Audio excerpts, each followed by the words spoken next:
نحمده ونصلي على رسوله الكريم اما بعد فاعوذ بالله من الشيطان الرجيم بسم الله الرحمن الرحيم رب اشرح لي صدري ويسر لي امري واحلل عقدة من لساني يفقهوا قولي۔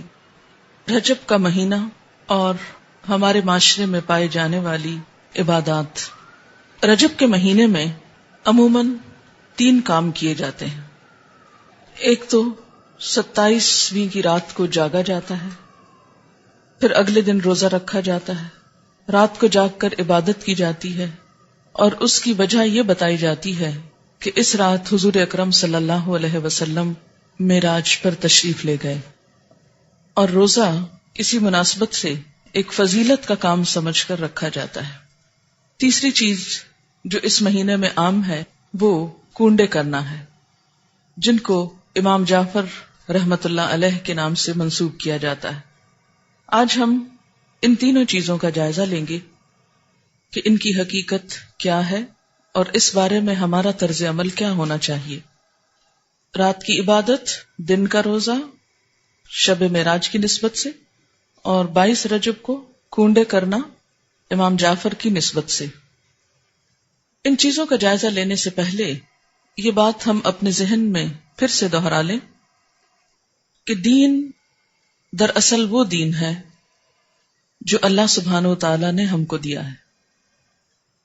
جو محمد صلی اللہ علیہ وسلم کے ذریعے ہم تک پہنچایا گیا۔ قرآن پاک اس کے بارے میں فرماتا ہے،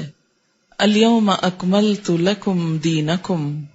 واتممت علیکم نعمتی وردیت لکم الاسلام دینا۔ آج میں نے تمہارے لیے اپنا دین مکمل کر دیا، تم پر اپنی نعمت کو تمام کر دیا، اور تمہارے لیے دین اسلام کو پسند کر لیا۔ اس سے یہ بات پتہ چلتی ہے کہ دین نبی اکرم صلی اللہ علیہ وسلم کے زمانے میں ہی مکمل ہو گیا تھا۔ عبادت کے نام پر کیا کرنا چاہیے اور کیا نہیں کرنا چاہیے، اس کا سورس یا تو اللہ کی کتاب ہے یا پھر حضور اکرم صلی اللہ علیہ وسلم کی سنت ہے، کیونکہ جب ایک مسلمان ہوتا ہے تو جو کلمہ وہ پڑھتا ہے وہ لا الہ الا اللہ اور محمد الرسول اللہ ہے۔ دین کے نام پر جو کام بھی ہم کریں گے اس کی اتھارٹی انہی 2 ہستیوں کی طرف سے ملنی چاہیے۔ ان کے بعد کسی انسان کو یہ حق حاصل نہیں، خواہ وہ کتنا بھی بڑا عالم کیوں نہ ہو، کتنا بھی ذہین کیوں نہ ہو، کتنا بھی سمجھدار کیوں نہ ہو، کہ وہ دین کے نام پر کوئی اور چیز انٹروڈیوس کرائے، کسی اور چیز کو رواج دے۔ اگر یہ حق دے دیا جائے تو دین میں طرح طرح کی نئی باتیں شامل ہو جائیں جو اصل دین کی جگہ لے لیں گی، اور دین کے نام پر بہت سا انتشار، اختلاف اور باہم عداوت جنم لے گی۔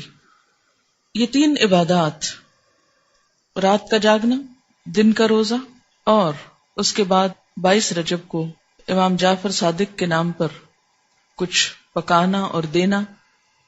یہ تمام چیزیں حضور صلی اللہ علیہ وسلم کے دور میں موجود نہیں تھی۔ 27 رجب کی رات، جسے عموماً شب معراج کہا جاتا ہے، اس میں آپ صلی اللہ علیہ وسلم کو اگر معراج نصیب ہوئی، اگر کا لفظ میں اس لیے بول رہی ہوں کہ اس تاریخ میں بھی اختلاف ہے، سال میں بھی اختلاف ہے، اس کا ذکر میں بعد میں کروں گی۔ اگر آپ کو معراج نصیب ہوئی بھی اس رات میں، تو آپ صلی اللہ علیہ وسلم نے